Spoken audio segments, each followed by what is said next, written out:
dance floor. Throw your hands up, everyone. Shake the sense that's killing you. Fancy footwork just like me. Take it over this dance floor. Enjoy your life. Be free and light. Enjoy your life. Have some fun and enjoy. Boom.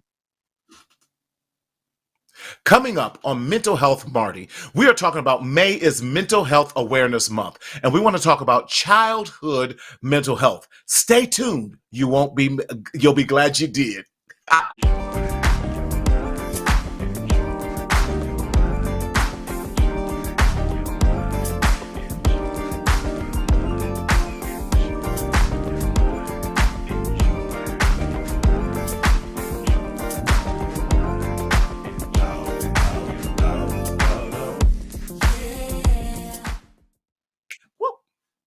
What's up, everybody? How you feeling? How you doing? How your mama doing? We are in springtime, and it's been a wonderful day here in Southern California. But yes, it's me, Martina Sellers, your mental health hygienist, coming to you live and in living color right here in Southern California, where the sun is always shining. You on YouTube and IG, listen, go check us out and go over to the YouTube channel, Mental Health Marty, so you can get all of that. So those of you who are watching us live, listen, invite some people in the room. Yes, because we want to see you. Yes, how you doing? Yes, what's up, my man? Yes, from Michigan, about to be a DC resident. I'm Jeff. So good to see you. Thank you for always supporting us out here.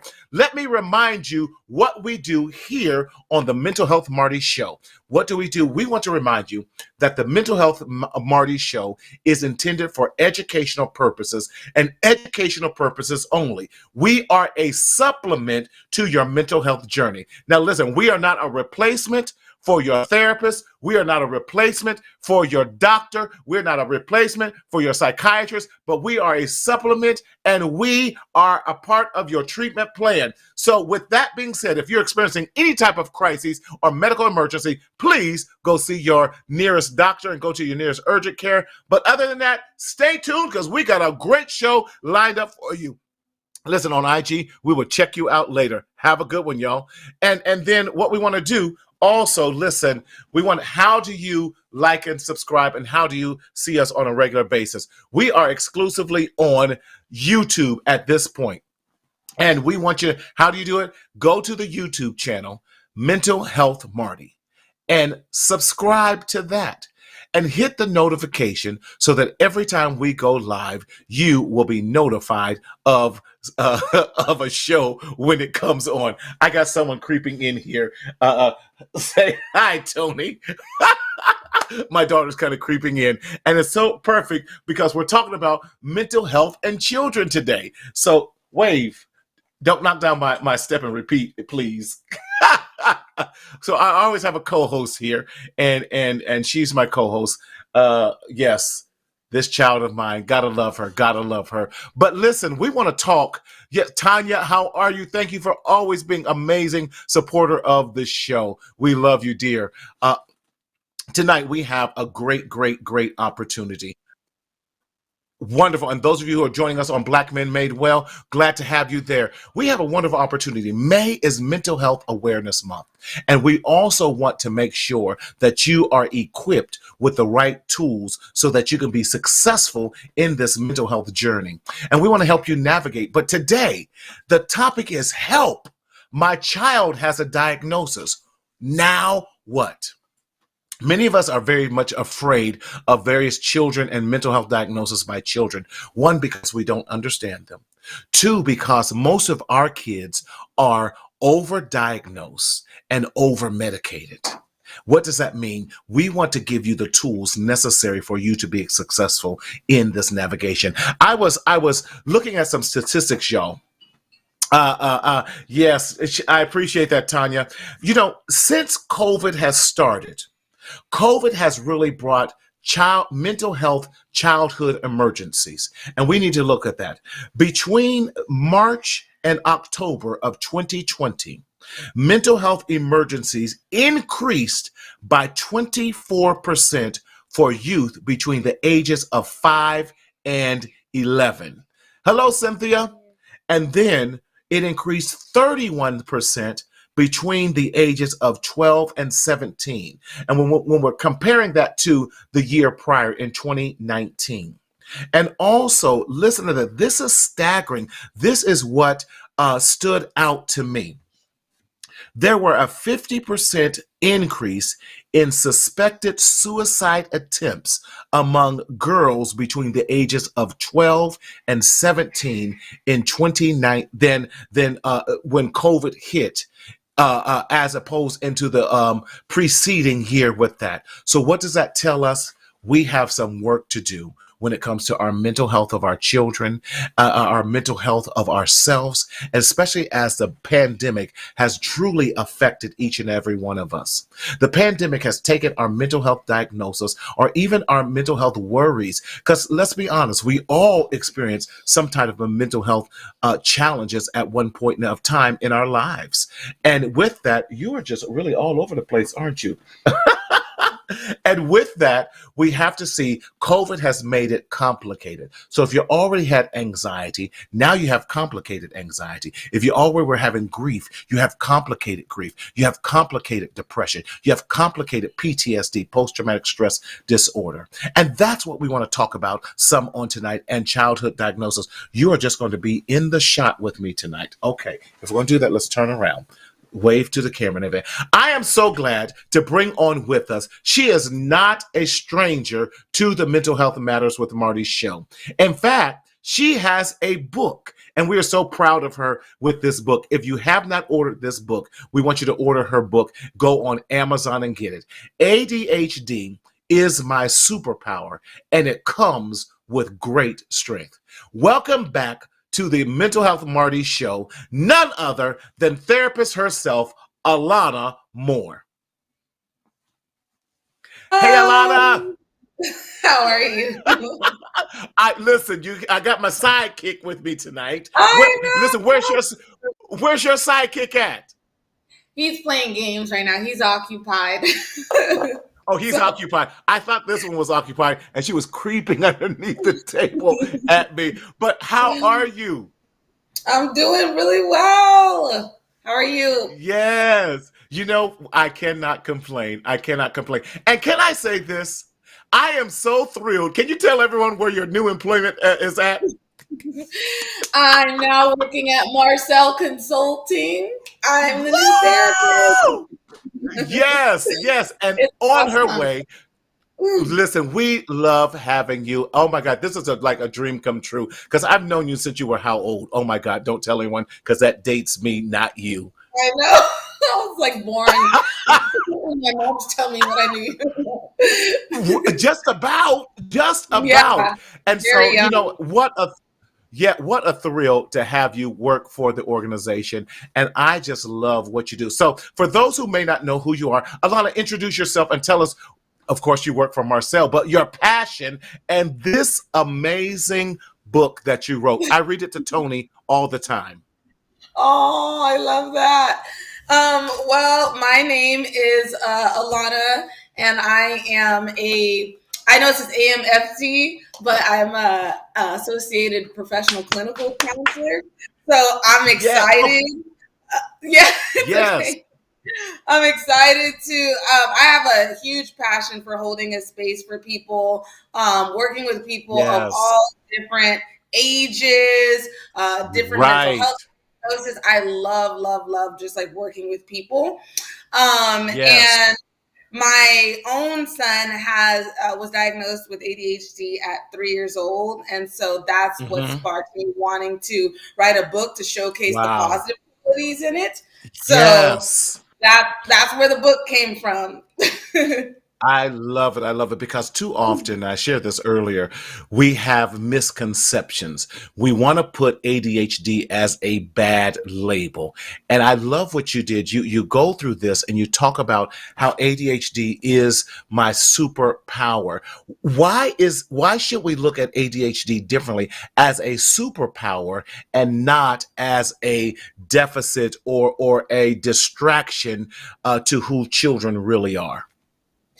Because ADHD is not just maladaptive behavior. It's not, I think people think of ADHD as Yes. just hyperactivity or just problematic behavior. But Right. ADHD, and I don't really like the word deficit because it's really an attention on a lot of different things. I always say that. Yes. So I don't really necessarily think it's Yes. a deficit, but there's so many positive qualities about Mm-hmm. people whose minds, work in that way. There's so much creativity. Right. There's so much Right. honesty that they have. They're so imaginative. Yes. They're just awesome. Yes. And so I didn't want my son to go through school with this, oh, he's always hyper, he's always in trouble, and then him associate those behaviors with ADHD when ADHD Thank has so you. much more about it. What about the creativity? What Yes. about Yes. the help? Yes. What about the strong work ethic? So Yes. I wanted to highlight those so he can just reframing it, positively reframing. I love it. some I of the things love that are it. said in Your ADHD. therapist kicked in. We're reframing those because I Yeah. love that you talk about that it's a super strength of being hyper focused. You talk about how it's a super strength of being creative. Yes, Tanya Hill says congratulations, great on the book. Yes, it's a super strength of a bright personality. See, these are all the positive things of what ADHD can definitely give to our the super strength of fairness and kindness. I love how you break it down. You said the super strength of responsibility. You flipped what we have taken. I love this. The super strength of persistence. That Yes. is so amazing, brother Purnell. How you feeling, my man? The super strength of compassion. Yo, you got to go on Amazon and pick this up. The super strength of appreciation. This is so amazing.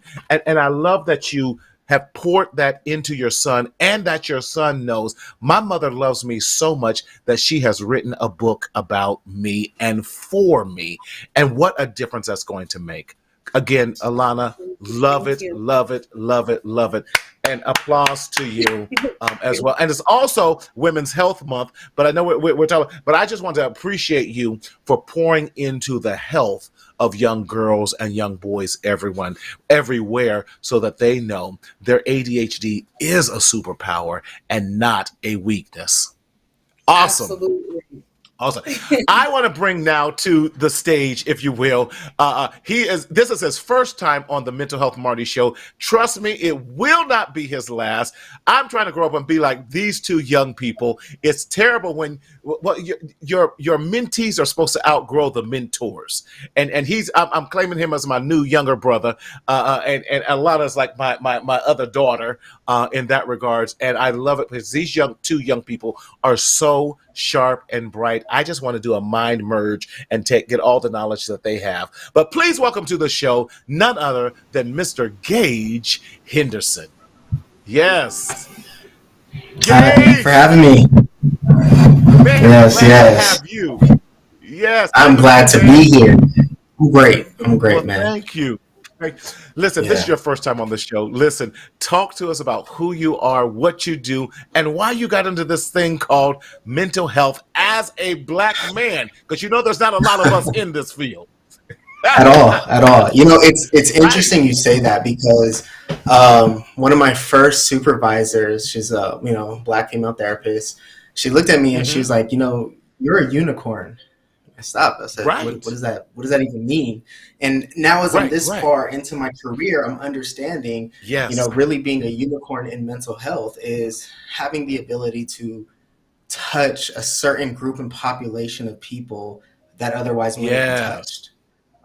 Especially being a Black male in this field. But anyways, to introduce myself a little bit more, I'm Gage Henderson.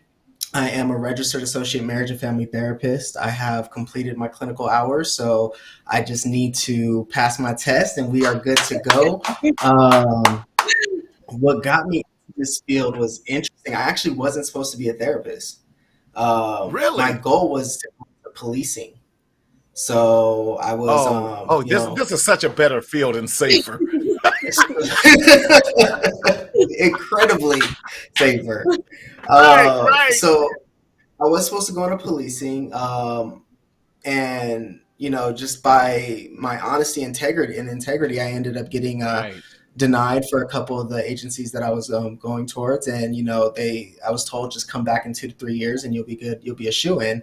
And I'm not a waster of time, so I took those 3 years and got my master's, and now I'm here as a therapist, and I'm loving it. The reason policing was something big for me is because I watched my the product of gang members, right? My dad, his entire side of the family were former gang members, and I saw my dad. He wasn't able to be the man that he could be because of trauma. Yes. And once I got old enough to realize it, I understood it's not him. He's traumatized. Wow. Right, okay, Gage, you come in here. All right, I came in hot. My bad. No. You come in here. He came in here and just dropped them up. Bam! And just go ahead. But I love it. Let's continue down that road because you're right. A lot of times we look at the person, and I'm a believer that we're shaped by both nature and nurture. In that regards, because, and what I'm hearing you say, too many of us, and I'm going to say this for Black men and those of us in traumatic situations, we desire to do something different, but our environment a lot of times forces us, or we don't have the strength or capacity or wherewithal to break past it. Talk to us some more. I like that. You were saying it wasn't your father. Continue from that statement again. Yeah, And I like your aspect of nature versus nurture, right? It's not either or, it's both and. So yes. Right, so what were your parents like? And then I start to hear more about my grandfather. My grandfather wasn't faithful to my grandmother. So my dad's growing up, he's watching this and learning this, therefore he can't be faithful to my mom, right? So probably some nature aspect and who he is. I know one of the biggest nature things that I'm having to work on is I know the Henderson side of me, we have tempers, but I have to understand that that's what's innate in me. Now the nurture aspect was him not having a dad that was caring and providing for him seeking nurturance in the hood and being around another group of people, and that just led to experiences that can't be undone. Right. So I love that. Go ahead. No, you go on. I'm just agreeing with you. So it's when you have these experiences and they can't be undone, what you're really doing your whole life is playing catch up, especially as bad as these experiences are. And when we look at the nature of being a Black man or being a Black person in America, generational trauma is a whole nother facet. So now you have generational trauma, have immediate personal trauma, and it's just laying and caking on until there comes a generation that says stop. Yes. Right? Which is why I love that generation. Exactly. Because now you're saying, help, my child has a diagnosis. Now what? Right. Now I'm taking what I learned and what I've seen, and I'm catching it. I'm not going to let it go past this. I'm not going to let it go farther. Right. I'm doing what Alana said so well. I'm reframing it. I didn't realize a lot, and I'm so glad you mentioned it until I became a clinician. I'm like, why is it so hard for me to pay attention, focus, to sit still, to do one thing at a time? Well, most of us young Black people, we don't believe in mental health, so we don't even don't speak that over yourself. Right. You better go. You better pay attention. What do you mean you gotta see? Right. What do you mean you talking in class? Not understanding these are symptoms of something. So once I understood it, then I was like, okay, now I got the responsibility to do something about it. Right. Let me go right here with you too, because and Alana, please jump in here, because if we are experienced, if we're in a traumatic situation, and some of our, if we go back to Maslow, basic needs are not being met. And we have this diagnosis, which I believe the diagnosis, because basic needs are not being met, and some of the basic needs are safety, shelter, food, these type of things. If our basic needs are not being met, and you have that diagnosis, and part of the diagnosis is because some of the basic needs are not being met, and part of the basic needs not being met, it definitely hinders and aids to. So it's they feed into each other. So with that being said, how can I concentrate if I'm hungry? How can I concentrate and focus if I came to school and I saw my parents fighting? And I don't know, or even if we're going into we live in Southern California. I remember there was a time when ICE was out, and so the Hispanic community dropping their kids off at school, the ICE is now taking and snatching the kid, the parents rather, in front of the kid, now shipping them back to Mexico. So how can a kid concentrate? So yes, they're going to be attention deficit. Wouldn't even have that. Yes, they're going to be oppositional. Alana, talk to us about some of this as we're reframing and exploring some of the causes of some of the diagnoses that our children have. Yeah, so you're definitely right. Trauma can exacerbate the symptoms of diagnosis that's already there. So something like, for example, ADHD or oppositional defiant disorder is just exacerbated. Yes. And what people don't realize is, even with diagnosis, is like ADHD, hunger is already externalized, and they're like when they're hungry, they already show it in their behavior, and they do act out. But imagine if they're that way daily, or they're restless because they don't get a lot of sleep, and then they go to school the next day, and then they're acting quote unquote acting out, and so listen, you don't feed me, I'm gonna be hangry too. Because I know how I am in that office, and I'm hungry. So I can only imagine the kid. It just exacerbates the symptoms of what these children already have.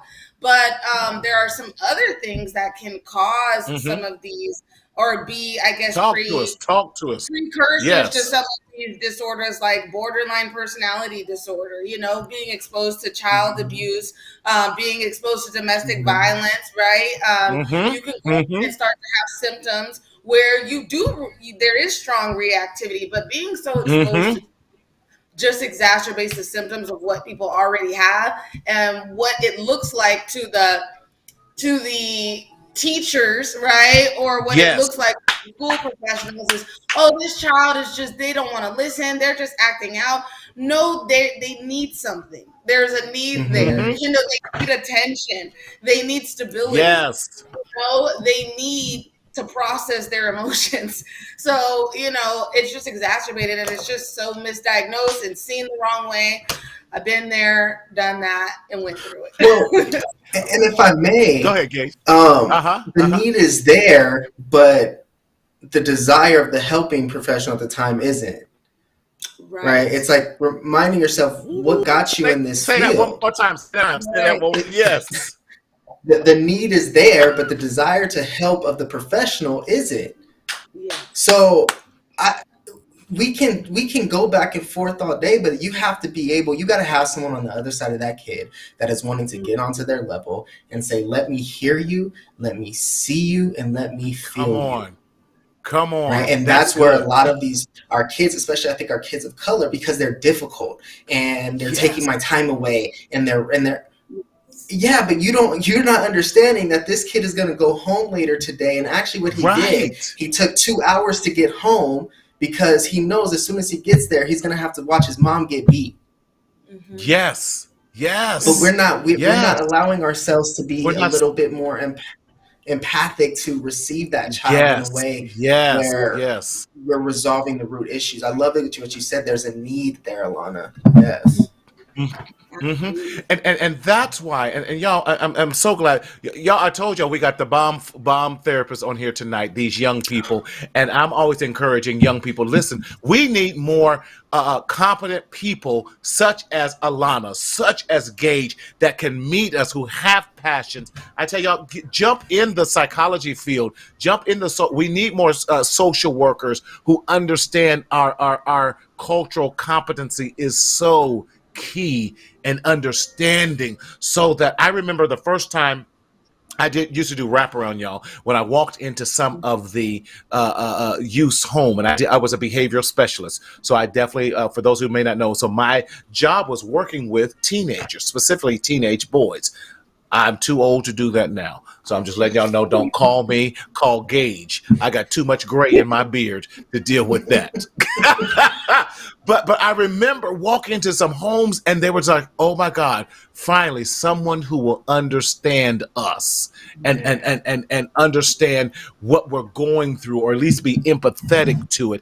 And that makes a whole huge difference, because now we're able to build trust. Once you build trust, you can get to the root of the problems and address it in a way that yes, we're being firm, but we're trying to help and not hinder. That makes the biggest difference in the world.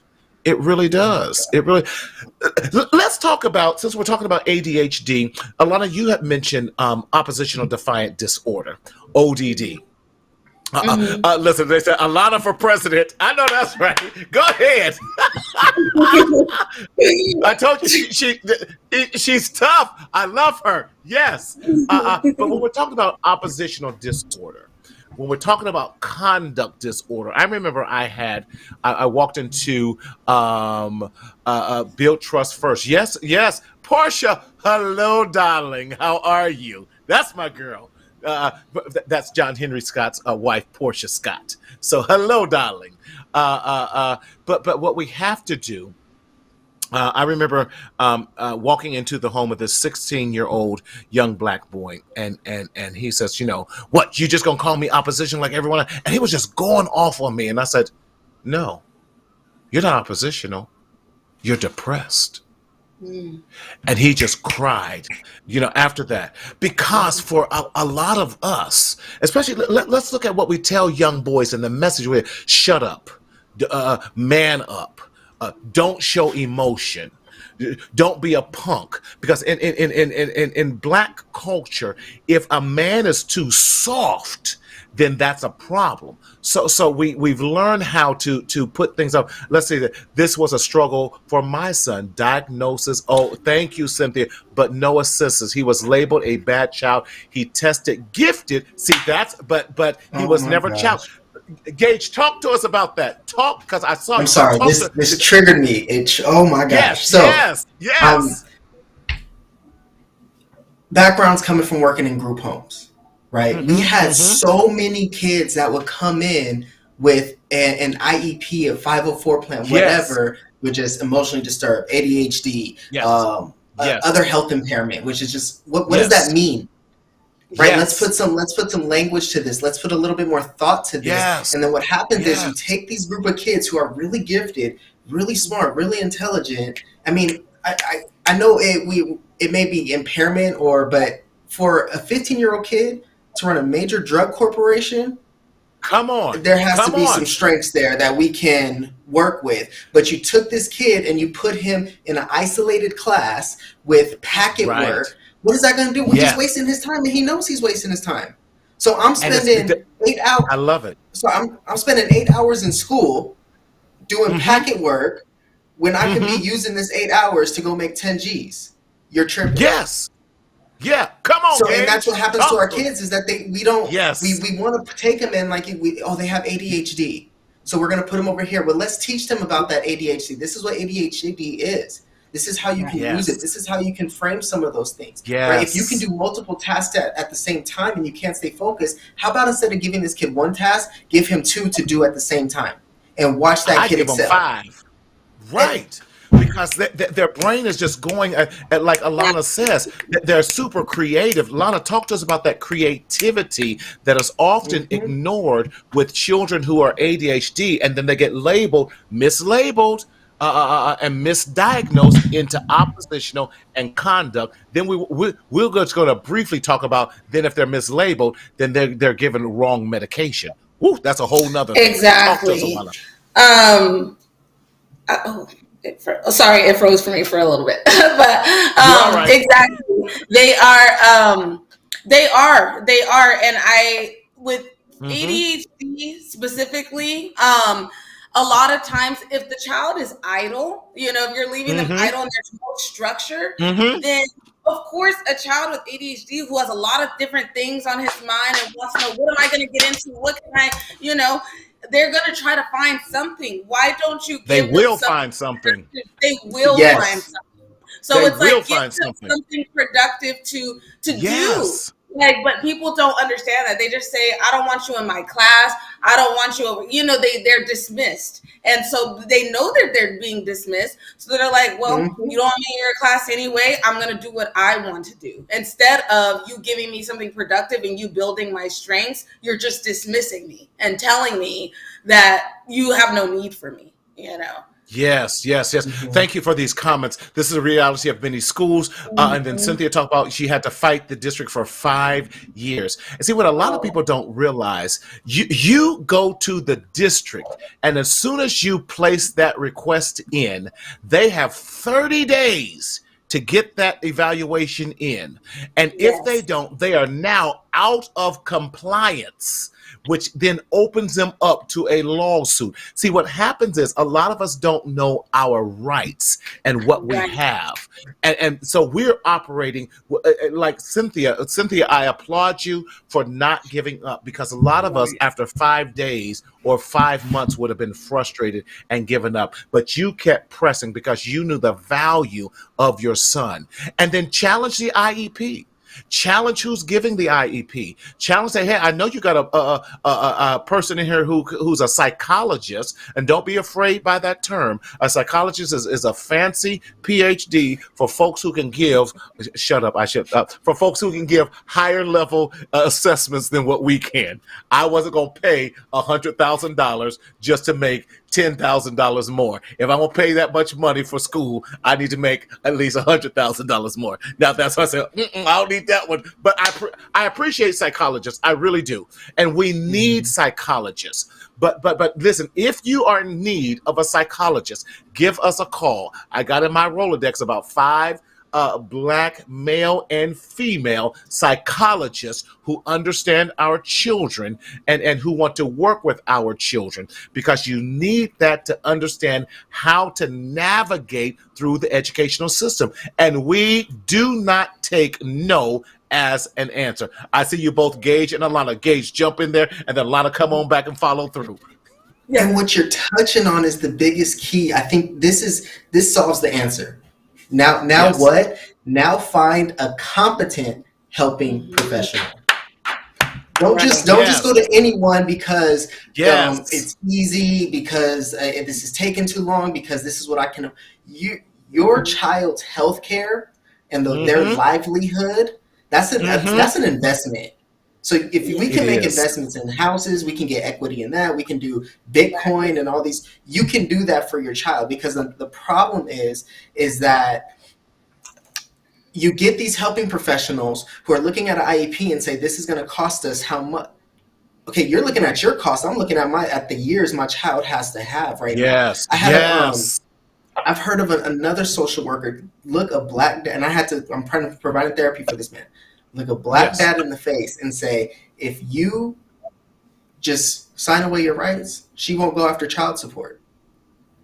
Wow. So are you telling me your understanding of Black fathers is that we don't want to pay child support? See, you're going to hold that's part 2. Yeah, but that's where, if I have someone who cares, if I have someone who helps, that won't even be an issue. The thing is, you see what the child needs, and now you're going to help set them up in providing that need. Exactly. Yes. Alana, you were talking about, and then Daryl, we're going to go back to that question for Kimberly, because we want to give her some help. Go ahead, Alana. Well, I was just going to kind of get into that with, because I have a personal story of going through it with the district. So please. I want to help a few folks out.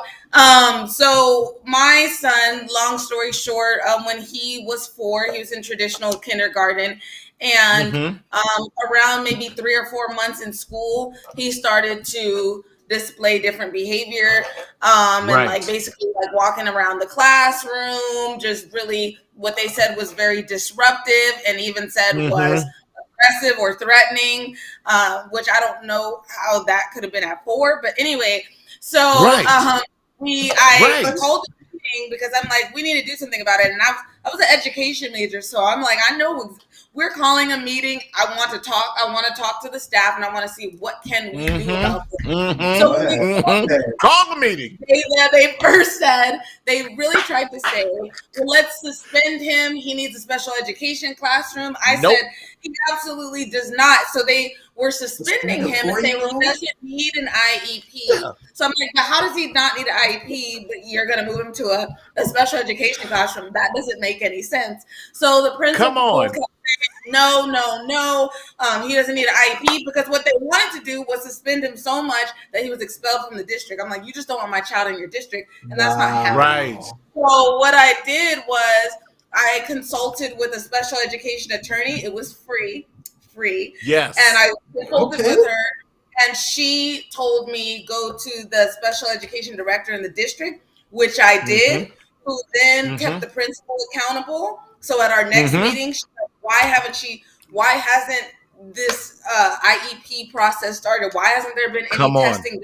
Why is he keep getting suspended? And I'm like, so then, because I also told them, I have an attorney, I have support. His family kept going to the school, like my dad, my mom, just supporting. His dad was very involved because they saw family support. She's educated. She has an attorney.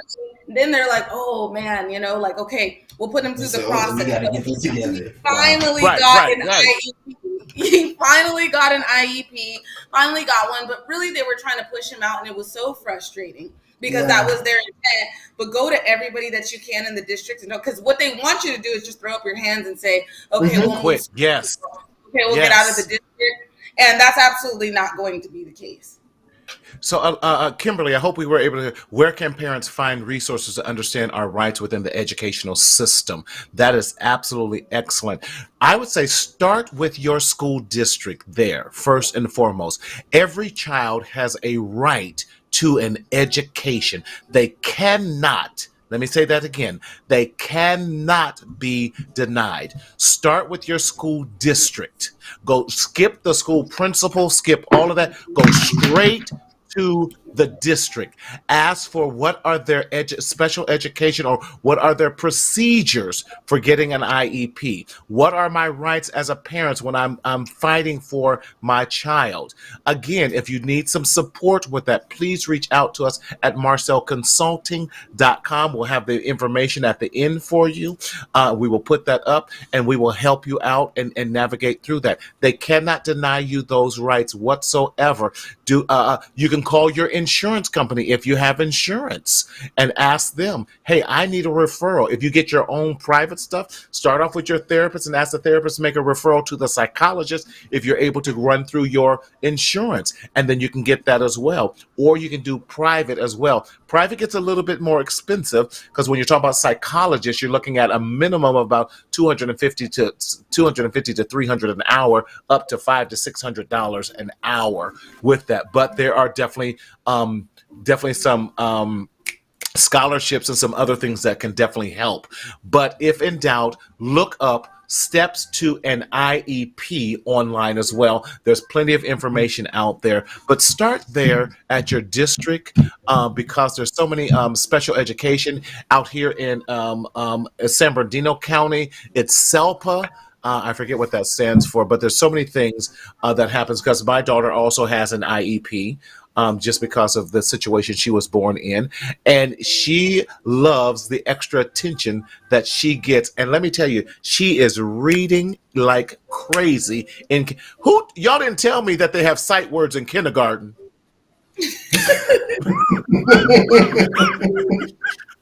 I'm old. We didn't have sight words in kindergarten. They reading in kindergarten. Lord, y'all didn't tell me.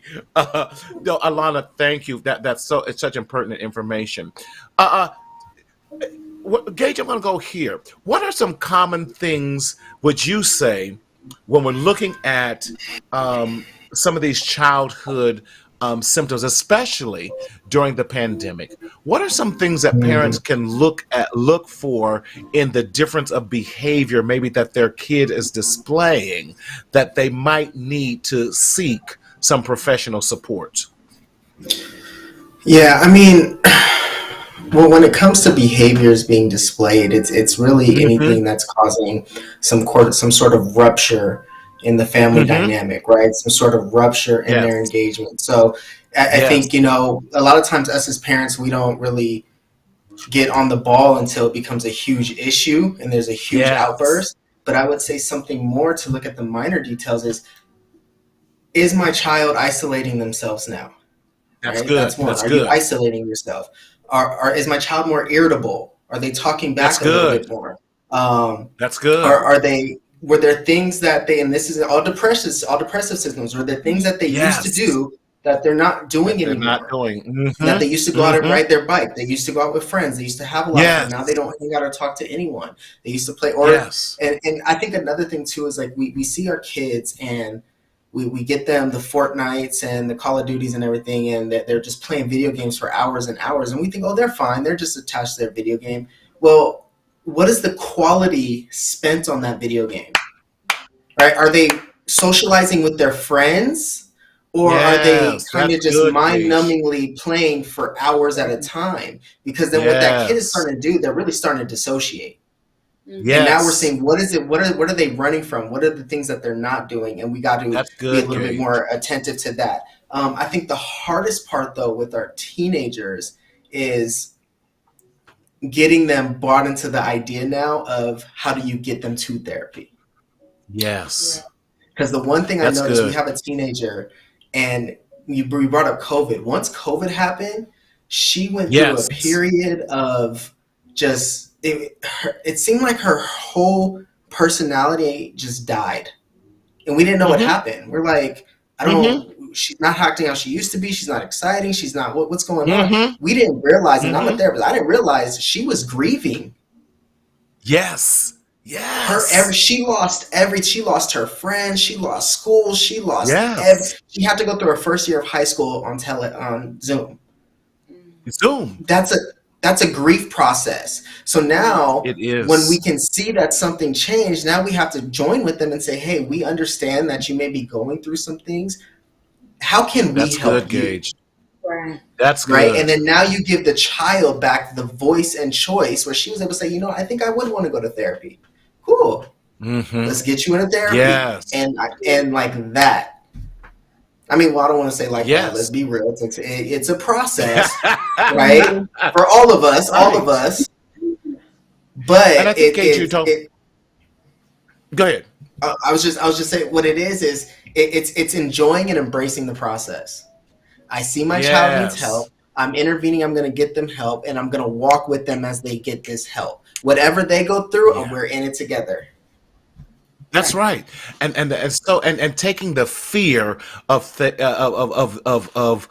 therapy out. This is really good information. Watch for the signs and triggers. Cynthia, you got to watch for the signs and triggers. And even with some of our younger children, Alana, what are some of the maybe behaviors that we have to look for in some of the younger children that might be elementary age or younger? Yeah, so some similar things is definitely the isolation. The acting out, the increased defiance. And again, a lot of parents or school personnel see increased defiance as, oh, you're just, you're just being rebellious. But you're being rebellious. But it's like, why though? What do if you saw a strong increase in this, what is it? Sometimes with younger children, you'll see separation anxiety too. They don't want to. They don't want to leave your side, or they'll ask us to, parents, can I sleep with you tonight? Can I sleep with you? What that's is it? good. I don't want to be on their own. What is it?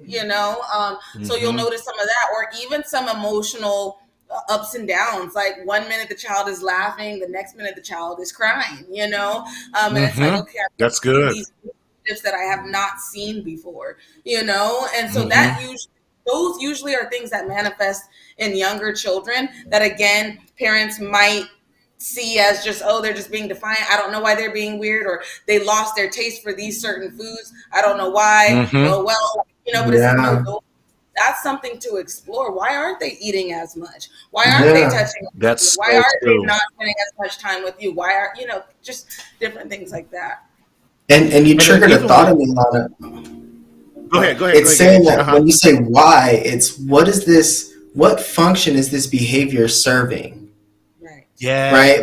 Like my child wants to be alone now. What are they gaining from being alone?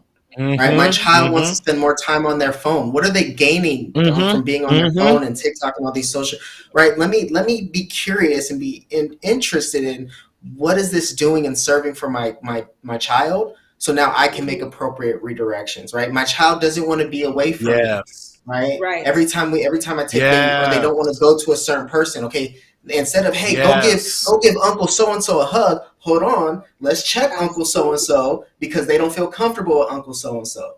Boundaries, boundaries. Come on. You see, y'all going down another street. Yeah, that's good. That's good. We have to listen. Yes. They were like, But even if they revert back to some younger behaviors that are not appropriate, even we got to look at bedwetting. That's huge. We got to look at these type of things. So what we're sharing with you parents is this: look for changes of behaviors that become now a pattern that does not in line with who your child is. And looking at that and having open conversations, just like Gage said, hey, we've noticed this about you. Can we talk about it? And even, I have the wraparound approach, y'all. I always say the best time to talk about some difficult things is around some pizza, some fried chicken, some cupcakes, some cookies, ice cream, because feed me, just feed me, and I'm gonna tell you all my business, everything. but because go ahead and write that down. It works at the office too, but food is such a common denominator. It's a healing.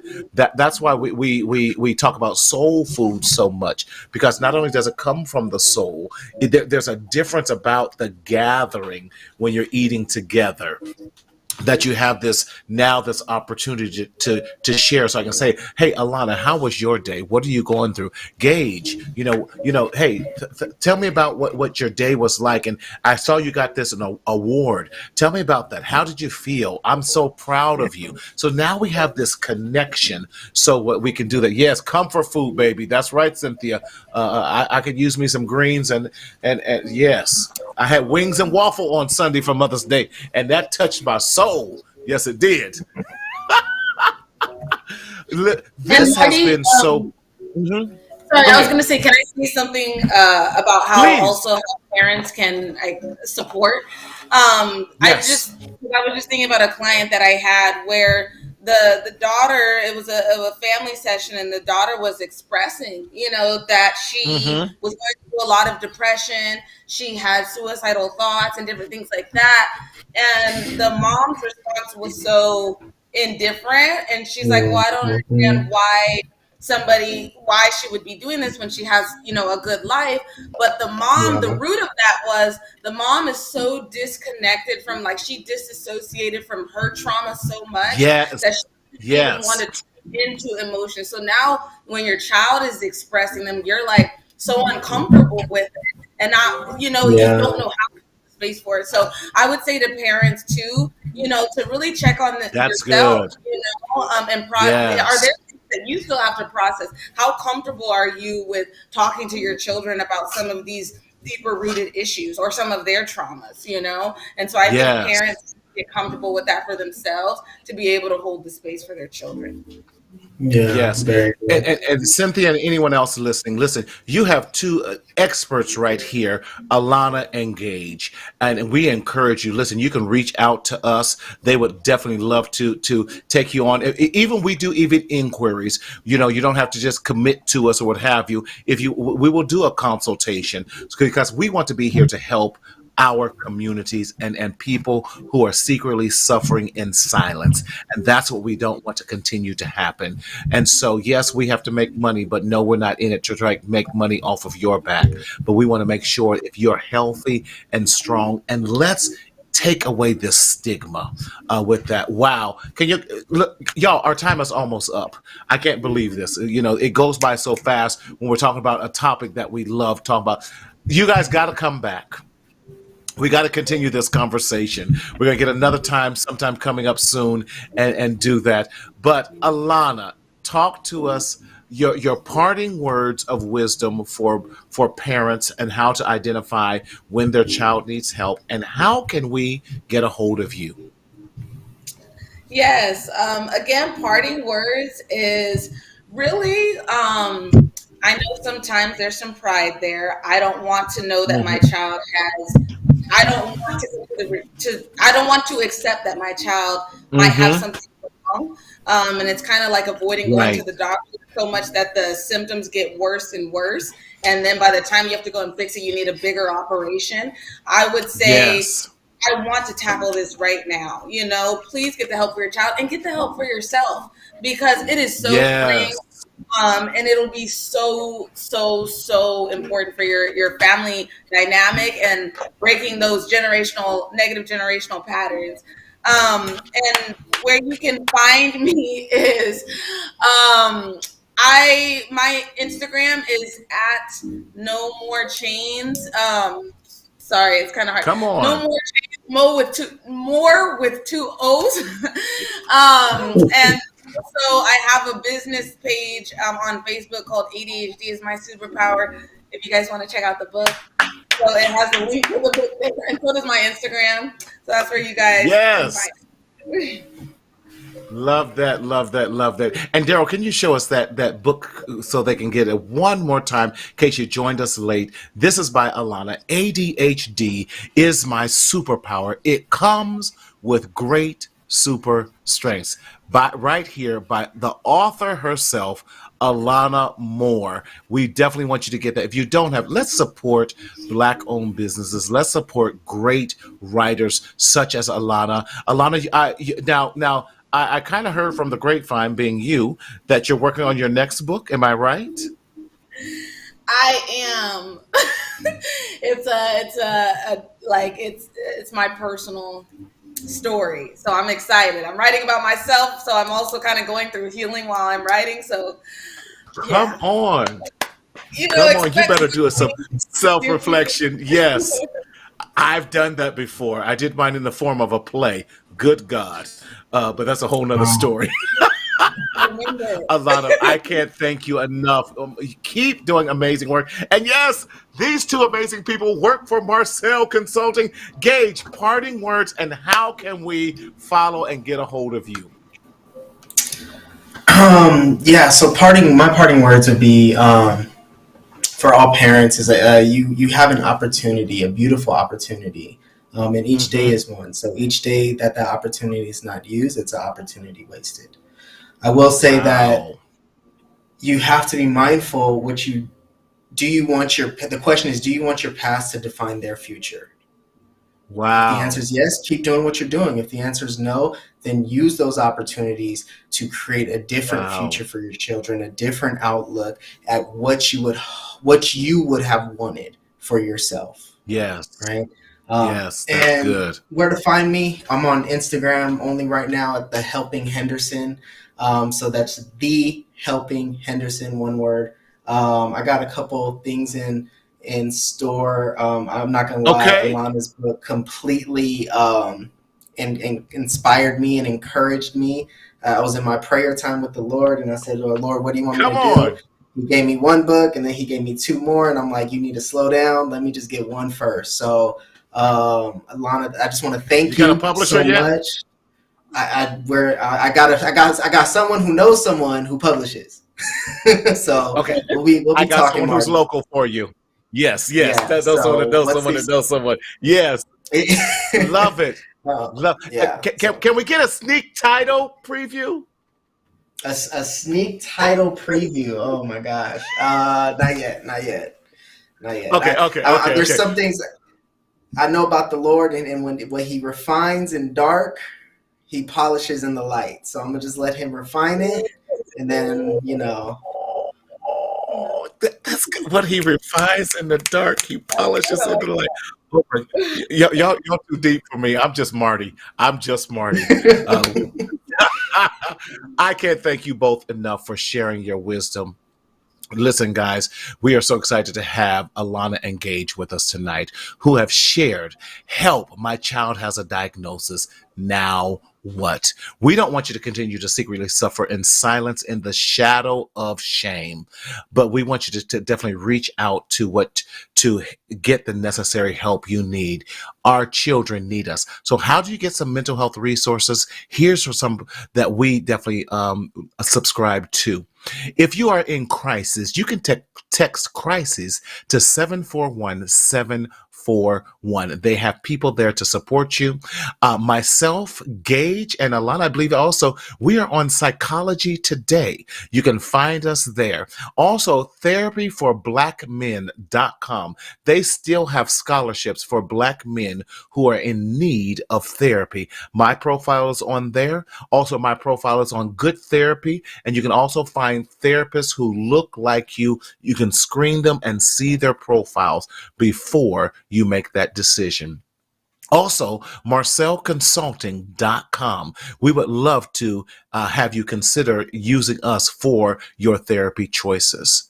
But we also have some merch. What do you mean? Yes, Daryl, can we do the merch? Let's talk about merch and our merchandise that we have. Yes, Stop the Stinking Thinking. That is our journal that we have for affirmations. And y'all, I promise you, I'm going to have the book out. It's in its final revisions no later than this summer. It's coming out finally. Stop the Stinking Thinking right here, because mental health matters with Marty. And also, Black Mental Health Matters. Black Men Matter. That is on our website. So please check out our website at www.mentalhealthmarty.com.